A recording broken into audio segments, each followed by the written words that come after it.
I want to talk about another concept about mind health, and it gets down to the core of what our operating systems are. And when I say the core, I mean it's the difference between you achieving everything that you want to achieve and living the life of your dreams versus being tripped up at every turn and being miserable and constantly failing by your own standards and not really getting where you want to go. So, I want to talk about beliefs. Beliefs are obviously important. We hear about limiting beliefs and, well, we know that they're important, but I wanted to break it down a bit more to make it more salient and more understandable so that you can wrap your mind around what the most important aspects of this are. And I'm not going to prescribe and say you should do this and this is the way to do it, but just that this is what I've gone through and this is what makes sense for me. So the world is way too complicated for you or for me to really understand what's going on. There's just way too much going on, right? That's obvious. But it gets to an even deeper level than that, right? If you've ever walked a familiar route, once you've done it a few times, you kind of zone out. Have you noticed that? Or maybe you're driving to a similar place and you remember getting in the car and then it was almost like you woke up and then you were there at your familiar place. And it's because your brain kind of went into autopilot mode because like, oh, we've seen all this stuff before.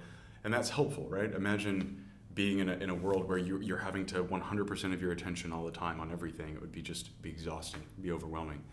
So we intentionally try to block things out that we already feel like we have an understanding about. So how does that fit in with beliefs? Well, as we're going through the world, and especially in our younger years, we start to form a sort of like a simulation. It's sort of a model of the world, okay? And, I've lived 30 plus years, and so this whole idea of gravity, let's say, if I hold something and I drop it, it's gonna fall, that's pretty intuitive to me. So I've got beliefs around gravity, right? If I have an object drop, it's gonna fall. So it's to the point now where when I act and I do something, I don't drop my glass because if I do, then it's going to crash, bad things are going to happen, people are going to look at me, there's going to be a mess. And so I've got this simulation in my mind and it goes, oh, there's going to be consequences to this action and this is what they're going to be. Want to avoid that. Cool. The problem though, the tricky part is that our models are often not right. Now, if you gosh, I don't know, I'm trying to think of an example that's not that big of a deal, right? Maybe, okay, right, how about this? You see a commercial or an ad or a friend tells you about some ice cream that's just amazing. And it looks amazing, sounds amazing. So you decide, I believe that this is going to be a positive experience. Well, if you're wrong, you go out, you buy a little thing and, whatever. It's not your thing. Not a big deal. But of course, there are plenty of beliefs out there where if you get it wrong, like that's it. Like that's your life. If you have, one of the core beliefs off or destructive, like you're done. You've just excluded the vast majority of opportunities and things that you could do with your life. And I'll give you an example. Easy one. You believe that you're not worthy because there's some kind of an inherent, there's something bad or wrong or broken about me. Really common. It's really destructive, but it's also really common. But if you have this, and there are origin stories for where this could come from, and those are varied. But if you have something like this, you're not going to be the one to go out and grab the opportunity. You're not going to be proactive. You're going to feel sluggish and you're going to put up barriers and you're going to procrastinate because it doesn't jive with your understanding of the world. And one of the craziest things that I've heard a lot, and it hasn't clicked until kind of recently, actually, to be honest, it kind of clicks and then doesn't click every once in a while. I don't know if you go through that when you're learning things, but sometimes it makes sense, sometimes it doesn't. Is this idea that we'd rather be right than happy. And this, if you really pay attention to yourself, especially, other people it's a little easier to pay attention to and go, oh, he's doing that bad thing, but the useless thing. But we do it, I do it, and I've found that I would like rather sit in my misery and be like, no, this isn't fair, and it's his fault, and like this ought to have done this, and I deserve that. I would rather sit in that space sometimes than to go, fuck, I was just wrong, or that was stupid, or you know what, I could just shut up and just stop complaining and just get on with it, put a smile on, like, yeah, so-and-so's gonna make me annoyed, and that, or they're gonna do something and it's gonna tickle something, trigger something inside of me, and that's my deal. Instead of doing that, it's like, no, I'd rather sit in this misery, right? So, right, let's come back. So the way that relates to beliefs is that, first off, most people have no idea what their beliefs are, like the deep beliefs, like your belief about yourself and worthiness.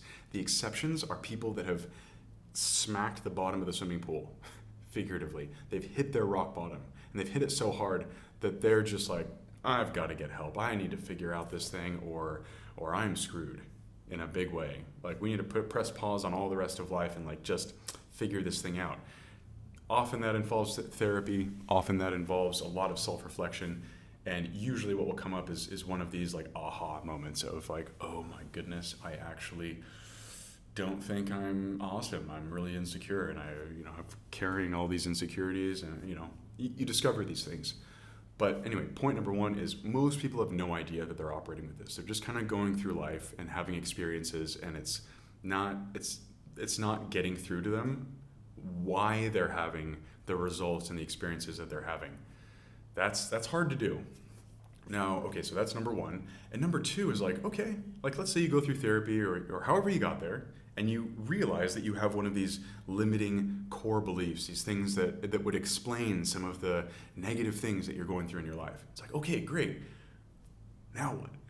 Now what do I do? How do I change this thing, right? And therapy, there are multiple modalities, and they have ways to go about breaking the link of a belief that doesn't serve you and forging a new one.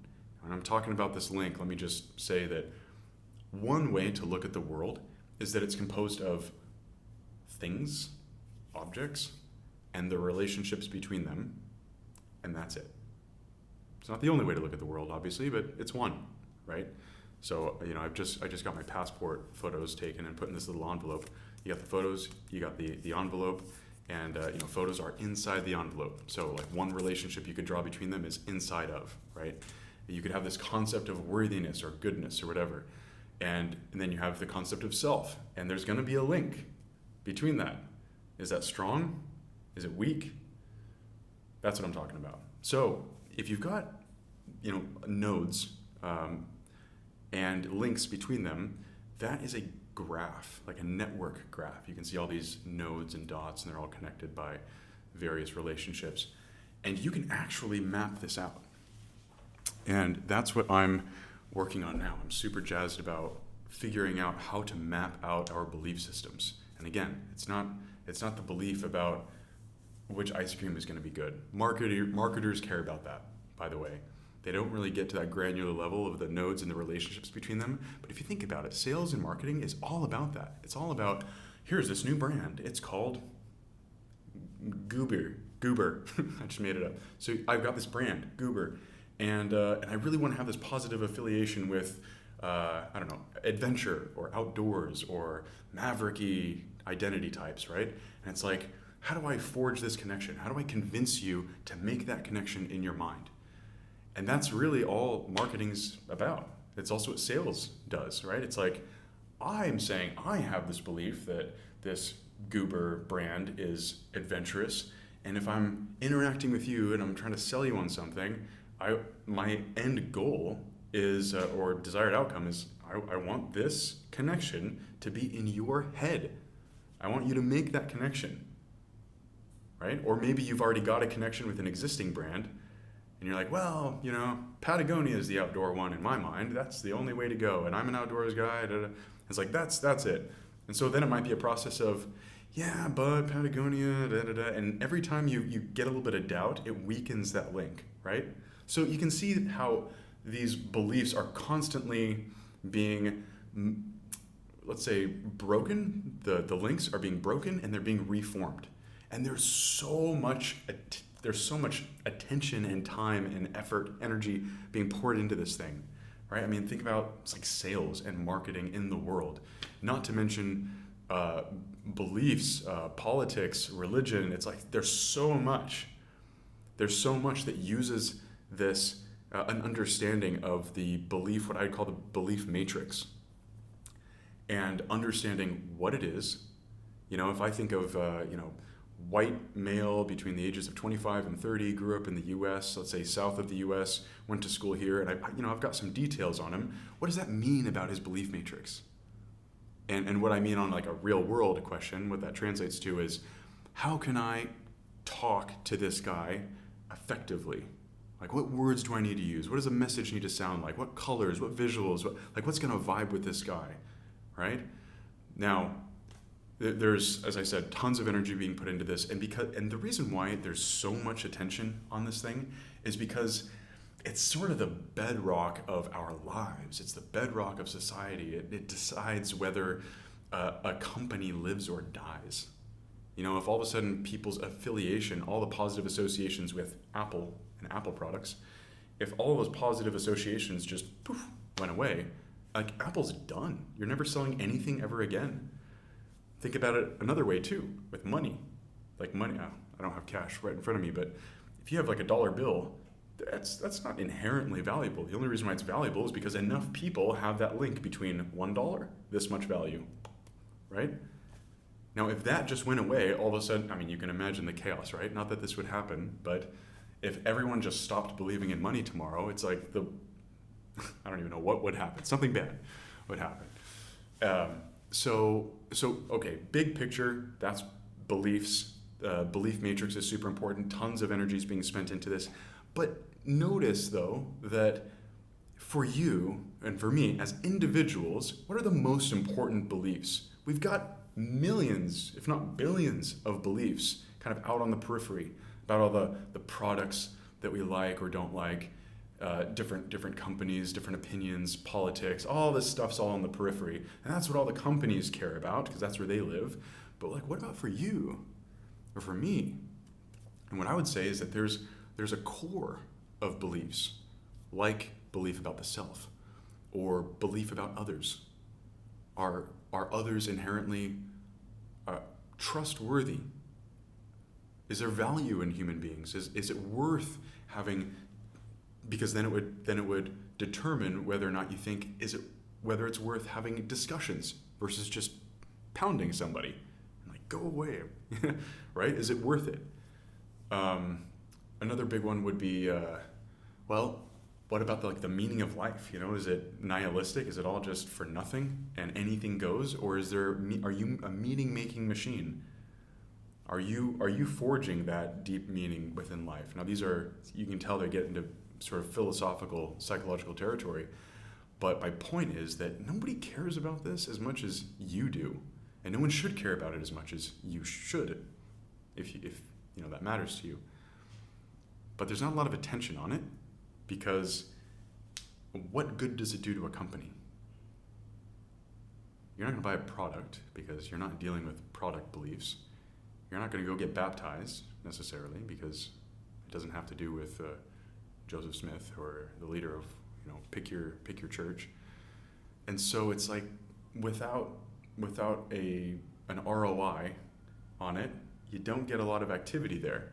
And you've got mental health and psychology and self-help gurus and coaches and all that, and like fair enough. That is a good point. But there's just a fraction of the attention being spent there, and my opinion is that with the advent of technology, I think that we have an astounding opportunity, and I think that this opportunity is perhaps the biggest and greatest use of technology, and especially AI, that at least I can think of. There's all sorts of productivity gains and promises of taking the work off of people's plates, and that's all well and good, it's fine. But more than amplifying what you do, what if it can amplify who you are? What if it can help you to organize yourself and rise up and be everything that you can be? if the only thing that it could do, and this is where I'm focused on currently, is make some of these core components of your operating system explicit so you can see it. Maybe you can decide to do something about it. That is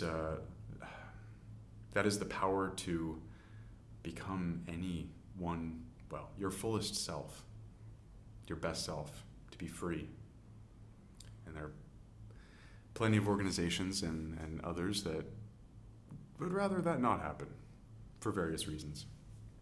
But if that is something that resonates with you and that's something that you would like to see happen, and I can say that's true for me, then I think we might have some interesting things coming down the pike.